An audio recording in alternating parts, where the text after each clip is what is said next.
The song Ulterior Motives, also known as Everyone Knows That, has finally been found. If you're already aware of the history of the search for the song, you can click on this timestamp to skip to the newest update. Otherwise, I think it's important to give you some backstory. There's a website called What's That Song, and it's a place where people can go to get help in finding a lost song or a song that they only slightly remember a section of it. You get the idea. And back in October of 2021, a user, Carl92, came to the forum asking for assistance in identifying this song and attached this 17-second audio clip.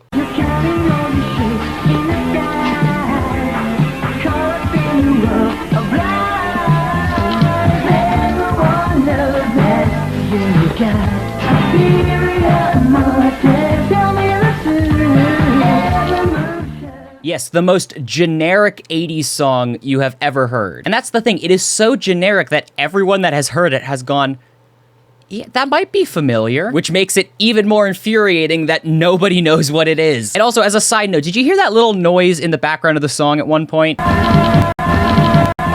A lot of people have theorized online what that sound was. I think a commonly accepted answer was that it was Carl92 eating potato chips while he was recording the audio, and we'll come back to it, it's important. Now, as to the backstory of where this clip came from, Carl92 said that he had it on an old DVD backup on his computer, and he likely attributes the fragment to when he was experimenting with recording audio. He also claims he's from Spain, and so it's possible it was played on the radio back in the 90s, and Carl may have just happened to catch a snippet of it on his recording. Although he did refuse to confirm whether he was actually in Spain at the time of the recording or not, which is strange. But anyway, 2 months later, people were still digging into this mystery, trying to get more information out of Carl as to what this song could be. But Carl92 had become uncooperative and uninterested in the search. It's a dead end. I've lost interest in the song, and so I'm not checking this often. And with that, Carl was never heard from again. He logged out of his account, and he never logged back onto What's That Song again. But even though Carl had called it a dead end and had given up, the internet was not one to turn away from a challenge. Search parties were formed, subreddits were made, new leads were posted every day for years. People were searching for songs that had either Everyone Knows That or Ulterior Motives in the title because those are two words that they could decipher from the chorus. Obscure musicians all over the world who had the misfortune of naming one of their songs one of those two titles were subsequently bombarded with emails asking if they were the musician behind the elusive track, but every single lead came back negative. Nobody was taking credit for this song. Truthfully, I was in the camp that believed this whole thing was probably a hoax, that this Carl92 user made the song himself, uploaded a terrible quality clip to the website, and decided to just troll the internet. Because why else would he be so elusive about any and all information surrounding this song?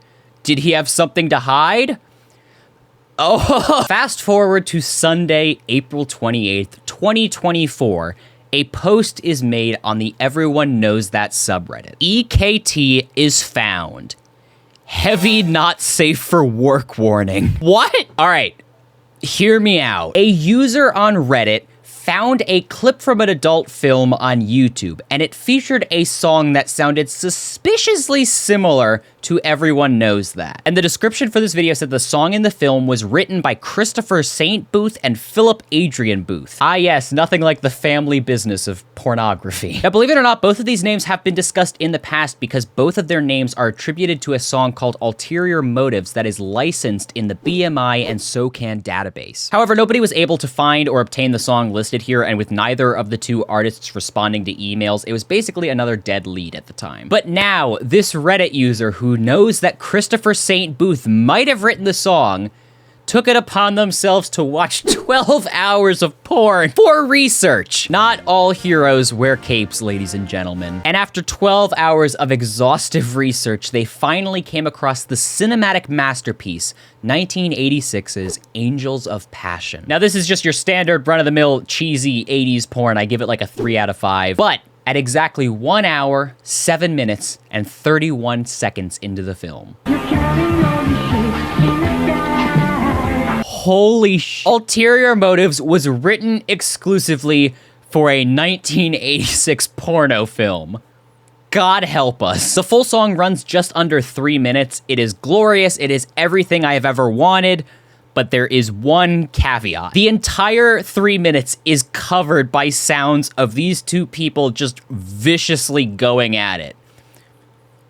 Or should I say, most of the 3 minutes. Would you believe me if I told you there was exactly one 17-second section of this video that had no noises over top of it. The original 17-second clip is the only portion of the song that doesn't have obvious sounds layered over it. Now, I say obvious sounds because, like, what about the chip crunching noise? I really hate to be the one breaking the news to you. That is not chips being eaten. That is two people going at it and the bed creaking under their pressure. I'm just as disappointed as you are. People have already started using AI to attempt to remove the sound effects from the song. They've also been reaching out to the original artists, hoping that they have original masters of the song so we don't get this really crappy VHS quality audio. But until then, we at least know it's real. Carl wasn't lying.